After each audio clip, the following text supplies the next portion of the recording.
Welcome back to Bodybuilding Entrepreneurial Goddamn Car Talks. I talk while I drive and spit some game and give you some useful information for the future. How to upgrade your mindset, and you're definitely gonna make this a series because the drives are just nice.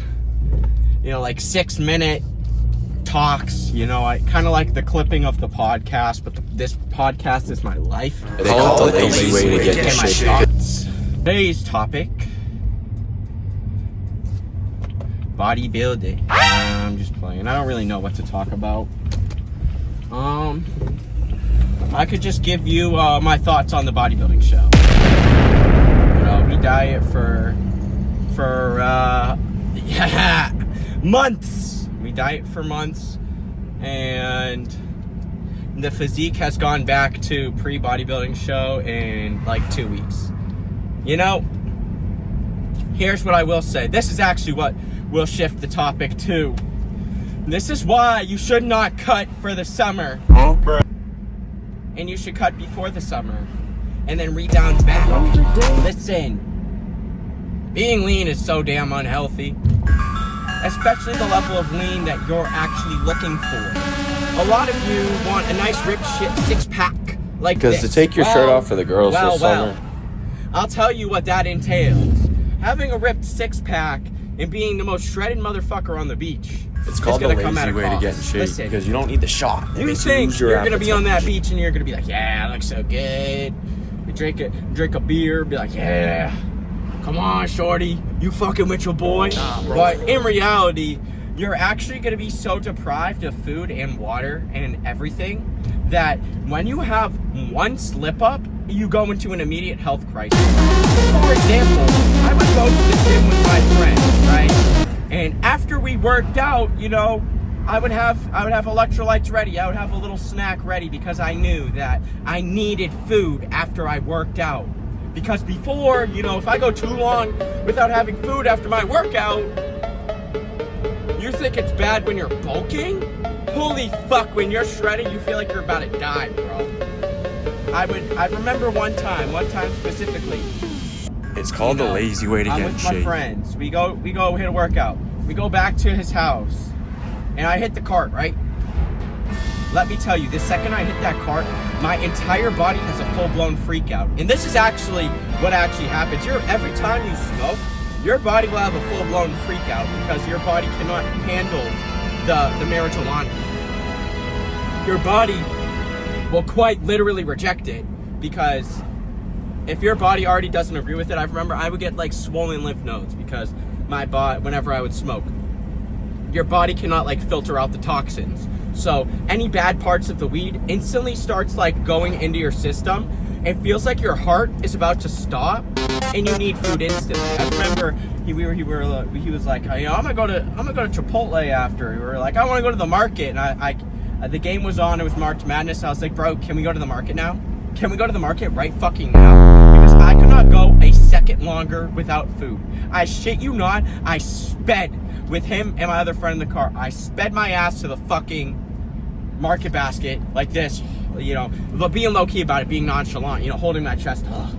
I ain't let him know though, because I'm just nonchalant like that. But being low-key about it, being nonchalant, we drive in there, and I shit you not, bro, I sprint my way to the Fairlife section. I take a fucking half pints of the Fairlife chocolate milk. I instantly open that shit the second it touches my fingertips, and I chug it. Because it literally, you are in such a dire situation for food. So I feel like when you shred, especially when you have muscles, so I'm talking to the real bodybuilders here. Now, if you're 160 pounds soaking wet bulk kid, I ain't talking to you. You're okay. But I'm talking about, someone like me. Your body literally will break the fuck down because there is no resources in your body to make you function. At the beginning I remember of the year, times I would tweak out because I don't have enough fat around my heart. But this is me 2 weeks later. That was cap. But my six pack was just so suctioned to my body for so long. I remember towards the end of my prep, I was just sick of the six-pack. Now I look back, I'm like, oh, that shit looks so shredded. I reminisce on the good old days. But I do not reminisce being in the fucking hospital. Wah, wah. Because that shit fucking sucked. You cannot enjoy how good you look when you're actually cutting to that type of level. You know, I was trying to do a bodybuilding show. I feel like it's different if you're cutting for enjoyment, whatever. So you're cutting for no reason. You should only be cutting for a show. Want to trim off the extra body fat. But like, dude, I literally was in fucking dire medical condition multiple times because I was so shredded and so exhausted and didn't have any resources to do that. I remember the last 3 weeks of my prep, I literally could only do zone 2 cardio. Zone 2 cardio, for you that don't understand, I think Greg Doucette says it best. It's like your heart rate is under 100 beats per minute, or it's at 100 beats per minute. Like, it's nothing crazy. It's like a light incline walk. I remember I had to stop doing the Stairmaster. I had to stop doing the 10 plus incline fucking 30-minute sessions because my heart would be thumping out of my fucking chest like I was going to die, and I would tweak over it. It's called the lazy way. So you think that you're going to tweak over your health issues if you take steroids? Just wait until you go through bodybuilding prep. Oh. That makes me not want to touch steroids even more, but seriously, now let's connect all this to why you should not cut for the summer. And you should cut before summer. And then rebound back. And then just stay bulked.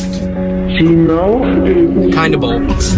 Bulked and a nice controllable body fat, because you know bodybuilders, when they're on their off back season, when I worked night shift, I was drugging my patient. Are naturally like still lean. You know, you're telling me like cleanse because like this is fat? No, you know, I think at peak off season, you know, you do get to that point where you're like, yeah, bro, you're a little fat. But you know, for the most part, no. Like you still got the six pack. You're still fucking shredded. You're in shape.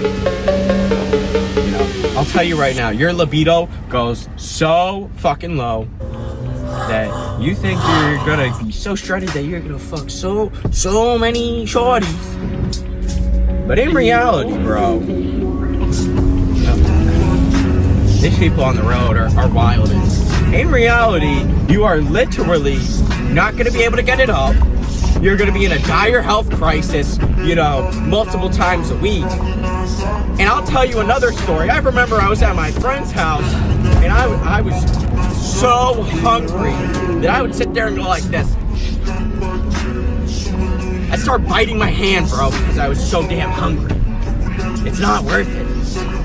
Not for the summer, at least, because, you know, when you're in that fragile mindset of, if I fuck up on my diet, I'm gonna look like shit. I'm gonna feel bad about myself. Bro, you have a beer, you have a drink, you have a good snack, you have a nice meal when you eat out with your friends? Bro, it is not worth it. You do not understand. You do not understand until you've gone through it. That it really is not worth it, because you can't enjoy anything. You can't get it up. And you sure as hell are going to be in a health crisis, you know, all the time. So, you know, you're not going to be getting any. You're not going to be getting any buzz. Well, you might, but you ain't going to be able to get it up. I'll promise you that. But she'll be like, do you not like me? Is there something wrong with me? Get used to hearing that, bro. Get used to hearing, is there something wrong? Is it me? Bro, you wanna, and I'm speaking from experience here. You know, I thought it was a bad thing. No, we're going into the summer. You know, my shaboing boing is working again. So getting it up ain't no problem, you know. I'm young. I'm young and hung. Yeah, we'll bleep that out, but you know, we got a nice Subway footlong that erects itself now, so I don't need to worry about that. You know, once you get up to like a little bit higher body fat percentages, and I'm not even talking about fat, I'm talking about to the point where you're in M3. Oh, it was M4. M4. Oh my fucking god. F82 M4. Can't believe we made it this far. One day, I'ma have it one day. One day, we gonna get there one day. You know, when you, that's why you want to be at like, I don't know what I'm at. Maybe I'm at 12. I'm not at 12%. I don't know. I can't tell. I can never tell what the body fat percentage is.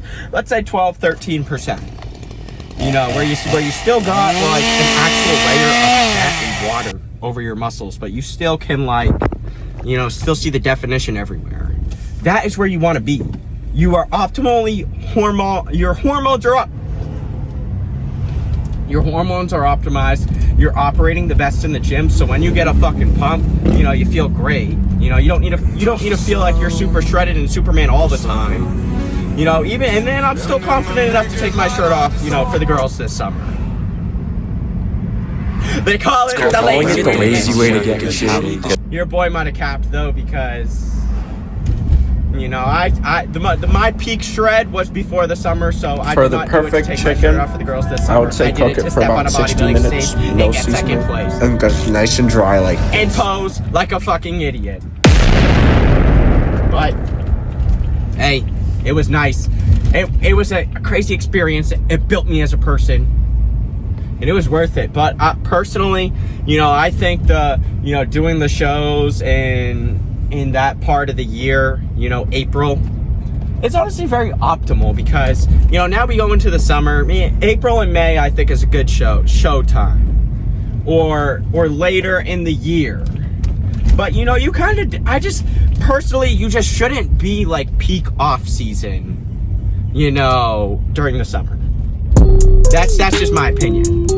Anyone who does that, salute off to you. I know the Mr. Olympia is in like November or October, but hey, I mean, I know, especially when you have way more muscle on your body, that when you bulk, like, you don't look super fucking bulked. Like, you know, it's different once you do a bodybuilding show. Bulking and cutting becomes a whole different ballgame once you do a bodybuilding show. It's not getting fat and chunky anymore. It's building muscle and going into a state where you're making them all reveal. So, you know, we're back home, and that's going to be the end of the car talk. But, you know, key takeaways from this one, you know, do not peak shred during the summer. Oh, and I wanted to say this too. When you peak shred during the summer, you know, the bitches obviously are going to love the six pack, right? You're going to feel like you look amazing, but it is so unhealthy that you don't want to be doing it for longer than you need to. And the fact that you're going to be in the summer and you're going to be peak shred, you don't understand that it's like, let's say you peak shred in July. In August, you're going to want to stay shredded, but you're going to feel like shit. You're going to want to kill yourself, bro. And then you just wasted a month. You wasted 2 months, 3 months, because you don't understand how much that extra time takes a toll on you. You're not going to get back into building muscle until September or October. So, you know, if you're really trying to make a smart decision, key takeaway, don't cut longer than you need to. Don't stay shredded longer. There's a window to be shredded. For me, I can really only keep that physique for like a month to 6 weeks.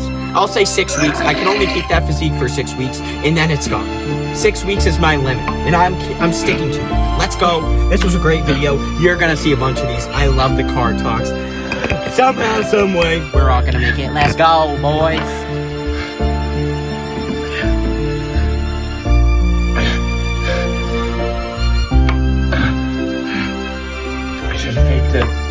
Should have faked it.